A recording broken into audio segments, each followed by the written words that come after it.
ESPN analyst Greg McElroy ranked his top 10 preseason teams for the 2023 college football season. And yes, your Clemson Tigers made it, but where did they land on the list? And do I agree? I'll tell you next on the Locked On Clemson podcast. You are Locked On Clemson, your daily podcast on the Clemson Tigers. Part of the Locked On Podcast Network, your team every day.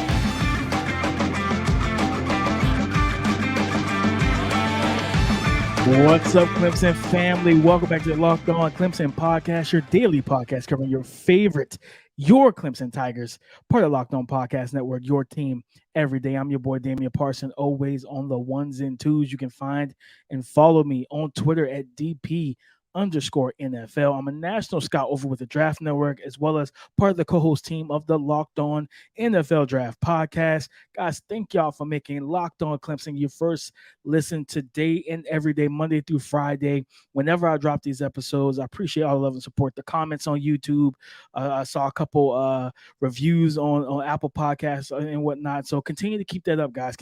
Let's blow this platform and this podcast up, because we're getting ready for the college football season, man. I appreciate all the love and support from you guys. It hits me right there in the heart, man. But nothing but love for you guys. But we have a great show. We had over the weekend, we had a 3-star 2024 defensive back commit to your Clemson Tigers. We're going to talk about him on the Prowl.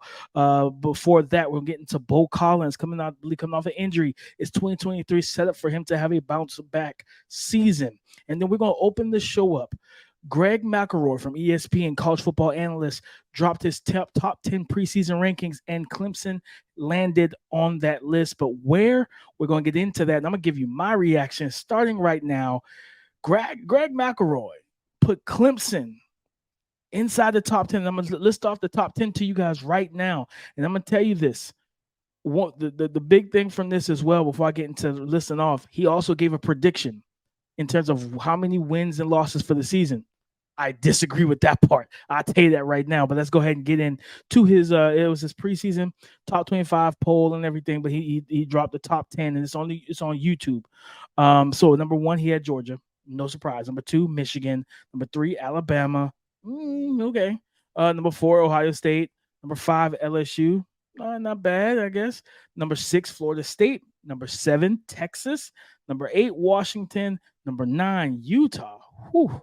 And then at number 10, your Clemson Tigers. So he had the Clemson Tigers landing at number 10. And I'm going to tell you this right now. Look at the teams ahead of them. I think Alabama is Alabama. It's Nick Saban. So it's really hard to count them out. But I think that the questions at quarterback, it makes me question some things, right? Like, can Jalen Milroe, if he's the guy, right? Dude's built like a tank, athletic specimen, man. I think he's got a big arm, different things like that. He's going to be a physical, dynamic runner, very in kind of the mold of Jalen Hurts. But can he carry the passing game? And can these receivers step up in the passing game as well? So the passing attack for Alabama is definitely something to focus on, especially in defense. Not having Will Anderson Jr. there, right? Brian Branch is gone, and but they do have some still have NFL defenders on this defense that I expect to be drafted. A couple, maybe 1 or 2 day ones.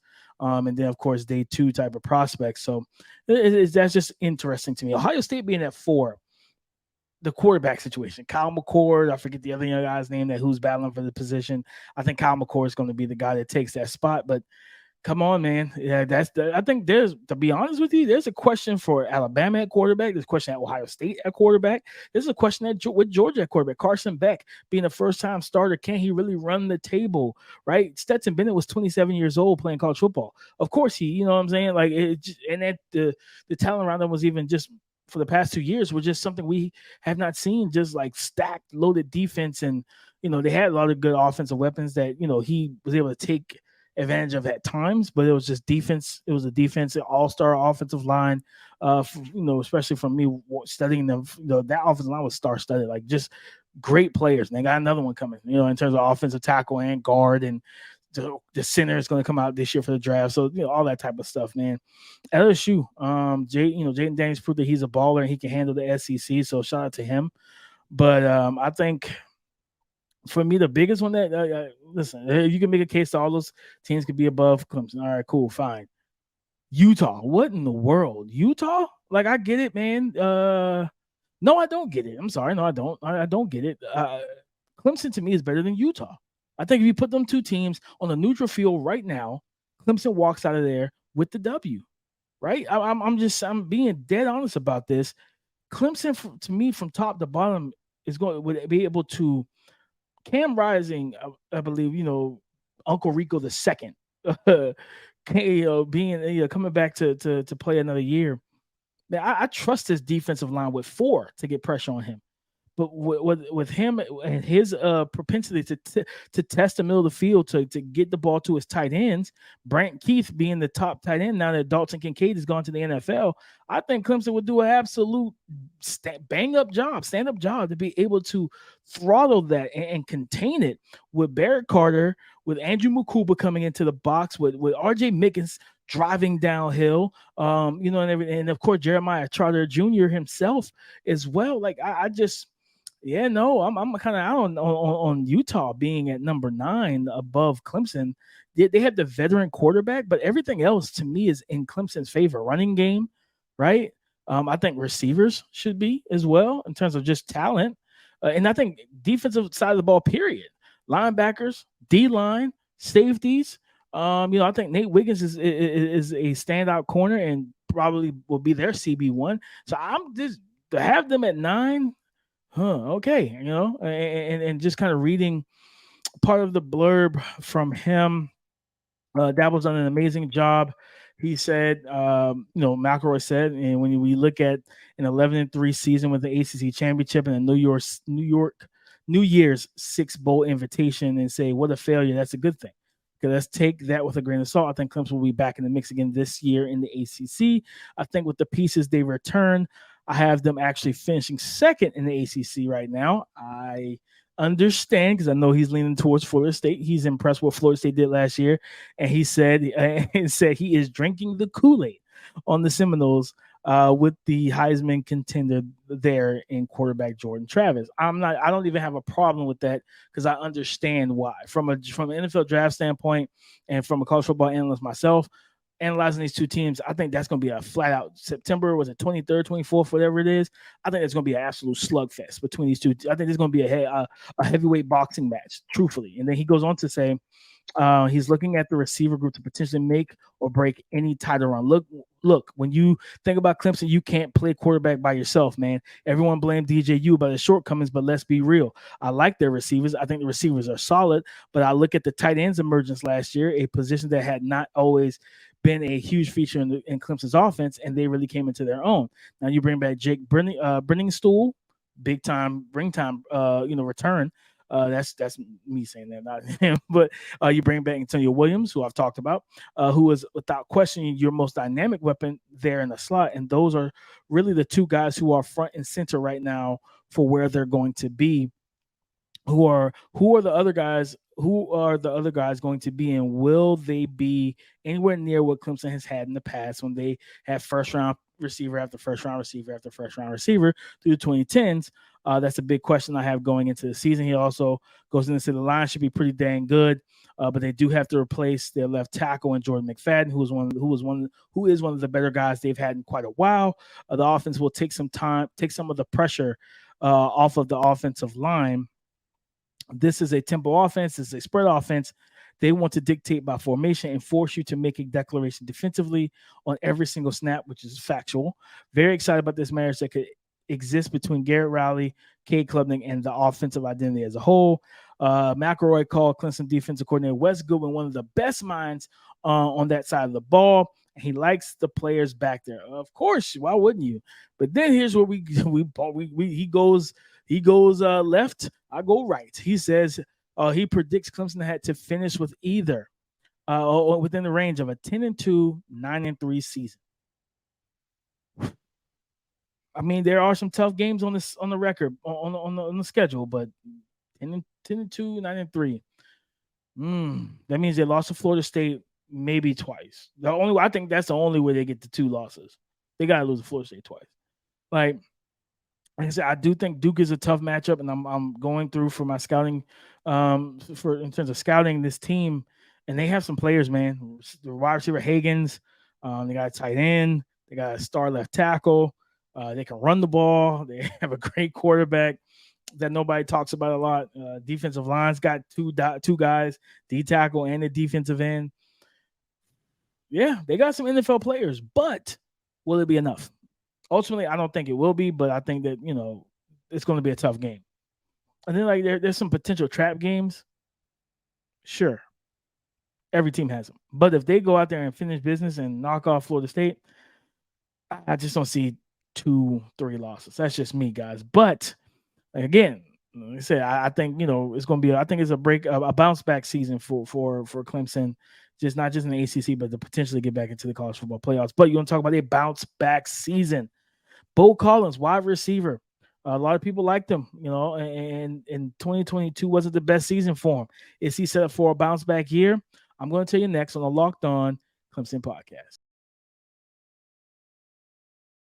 Take your first swing at betting on Major League Baseball with FanDuel and get 10 times your first bet amount in bonus bets up to $200. Guys, you heard me correctly. Up to $200 back in bonus bets. That's right. You just bet $20, $20, and you will land $200 back in bonus bets. And here's the kicker. It doesn't matter if you win or lose. You still get this deal. That's $200 that you can spend betting on everything from the money line, the over-under, and who you think is going to hit the first home run. All of this on the app that is safe, secure, and super easy to use. You know my slogan, no stress, no mess.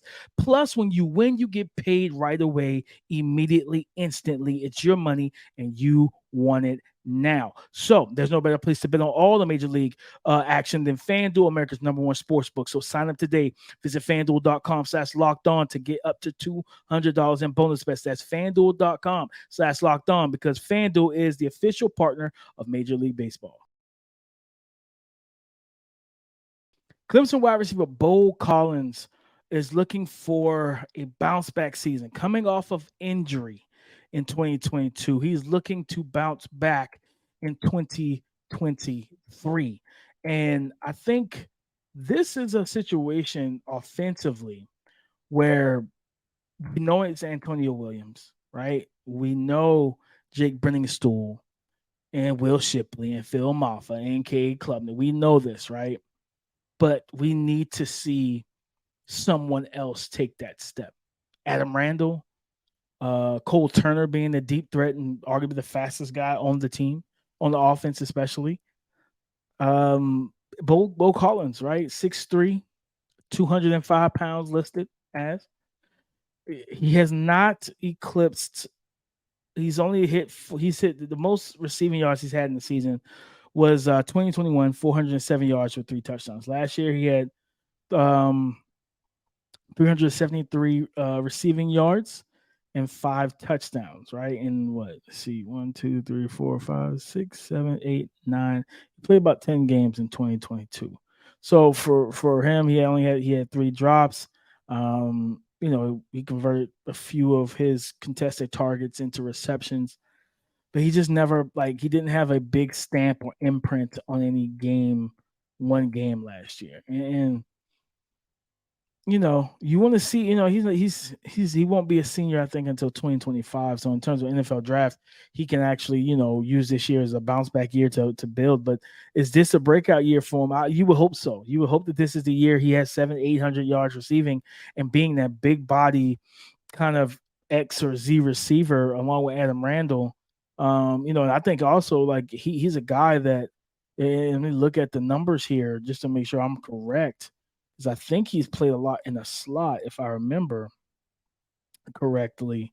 And, in 2021, his best season, he played over 60 snaps in the slot, over 100, almost 140 of his snaps came, he outsnapped being in the slot to out wide by a wide margin. He only had 91 snaps on the outside as an outside receiver, where he had 139 in the slot, but that reversed on his head in 2022, where he had 202 snaps out wide. 87.4% of his snaps came on the outside, and only 12.6 of his snaps came in the slot, which was 29 for the season in 10 games.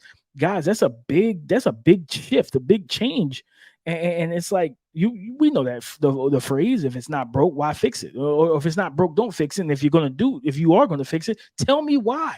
Okay, tell me why you're going to fix it. So I think with Garrett Riley being here, I think having a big guy, and I think he's going to do a good job finding ways to get both Randall and Beaux Collins open, because he's used to having kind of bigger body receivers at TCU.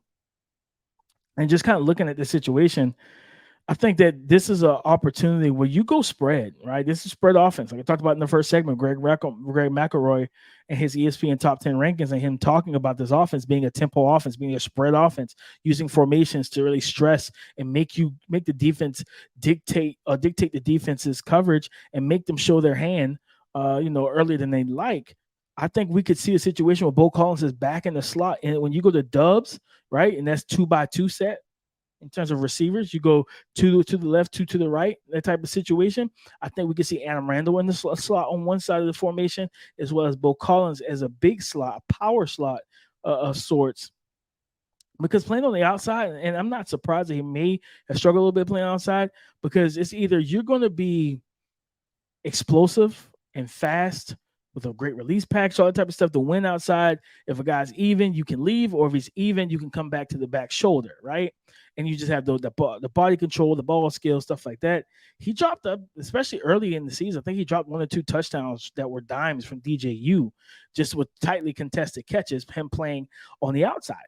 So I think if you put him in the inside, when you go to those kind of spread open concepts, you give him a two-way go, where instead of just going outside, if he releases outside, there's a sideline that the DB can push him to, arm bar, squeeze, and look for the ball and use it as an extra defender. Instead of that, he can play inside, where he can go right, he can go outside, he can go inside, or he can give a nice little release and then go vertical up the seam. So those are the things that you want to give a receivers: more opportunities, more ways to win, more tools for success. And I think that Garrett Riley could unlock Beaux Collins this season. I think the offense will be really benefit if they are able to unlock him. That's 6 foot. That's God-given. 6'3", 200 plus pounds. That's God-given, baby. You got to be able to find a way to figure out what he does well, where he excels, right? And let me look at his contested catches from 2021 real quick as well. 46%. He was 16. He was 6 of 13.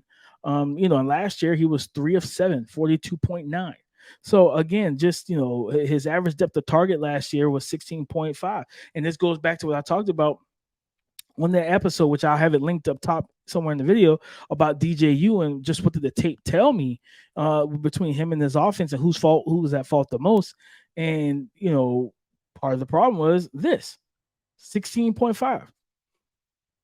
His ADOT, average depth of target, 16.5, which goes back to the tape of they were isolating guys who could not consistently, they weren't winning down the field at a high rate.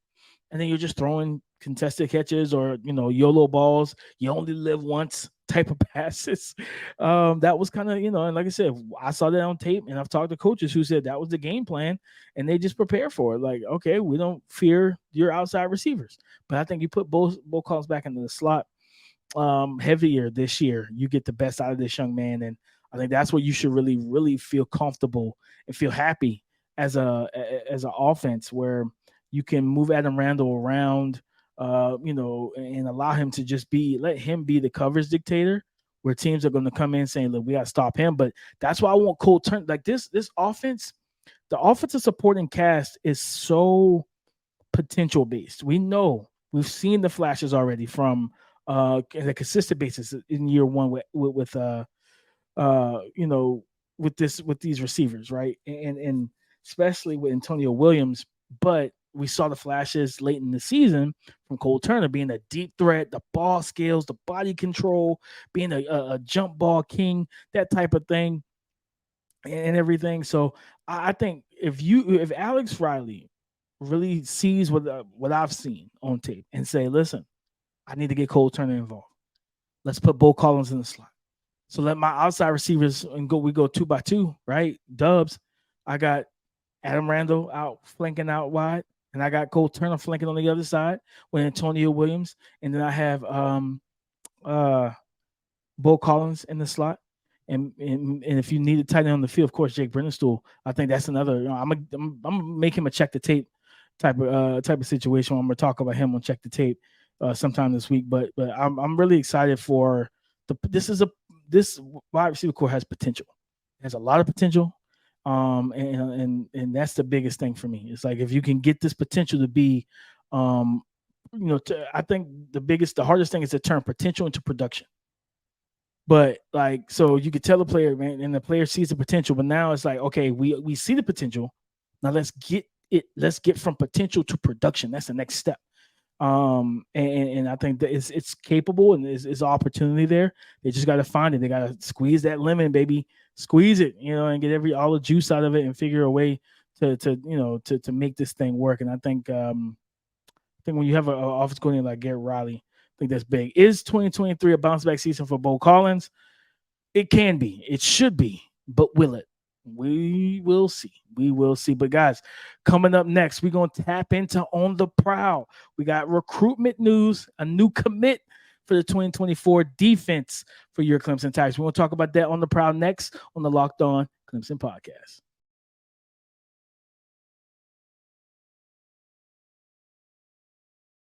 On the Prowl, ladies and gentlemen. I know the last couple of sessions last week were just they weren't the best of news, right? Casey Poe going to Bama, William Satterwhite going to Tennessee, Fletcher Westphal going to Florida, but we continue to press on. And we over the weekend we got a Sunshine State star defender, cornerback, safety, depends on how you look at it. Ashton Hampton commits to Clemson, 6'2", 190, and he's viewed for I think 1.com, ESPN, and 24/7 Sports all have him as a 3-star recruit. ESPN has him as a safety. 24/7 Sports has him as a safety. I believe 1.com has him as a corner, and Rivals has him as a corner. They have him as a 4. So when you look at it, the young man coming from Tallahassee, Florida, from Florida State University High School, again, for the 2024 class. And I mean, I watched this tape, and he plays both sides of the ball too. Like, he plays both sides of the ball. He played, he has snaps at cornerback, wide receiver, and safety for a team that won the state championship. And 24/7 Sports said he had 48 tackles, 8 PBUs, pass breakups, and an interception. With no offense, he had 35 catches for 696 yards and 9 touchdowns playing receiver. He picked up his offer late in December from Clemson. But yeah, on Saturday afternoon, 2:06 on the dot, he tweeted out Hayes Fawcett's custom graphic that he is committing to the Clemson Tigers. And I watched this tape, his junior tape, and I'm gonna tell you, this is a good football player, man. I think that there's a chance that he could end up being a consensus 4-star. Can he play safety? Yes. And I low-key saw why they felt like he was a safety. Oh, young man can hit. He brings physicality. He has the safety. Plus, I think also him being as tall as he is listed, right? 6'2", almost 200 pounds, as going into a defensive back going into his senior year of high school. This kid could end up being 6'3", 205 by the time he gets to Clemson's, gets to Clemson next year. But just watching him, I saw a talented young man. Anytime I always talk about it, anytime a guy plays receiver and corner, using your tools for success at each position as a way to beat the opposition. So if you're playing receiver, you know what it takes to be successful, as a corner, and how to be successful playing press man, playing soft man, or what we call soft shoe coverage, or playing bail technique or press bail. You know how to win against those variety of coverages and alignments, right?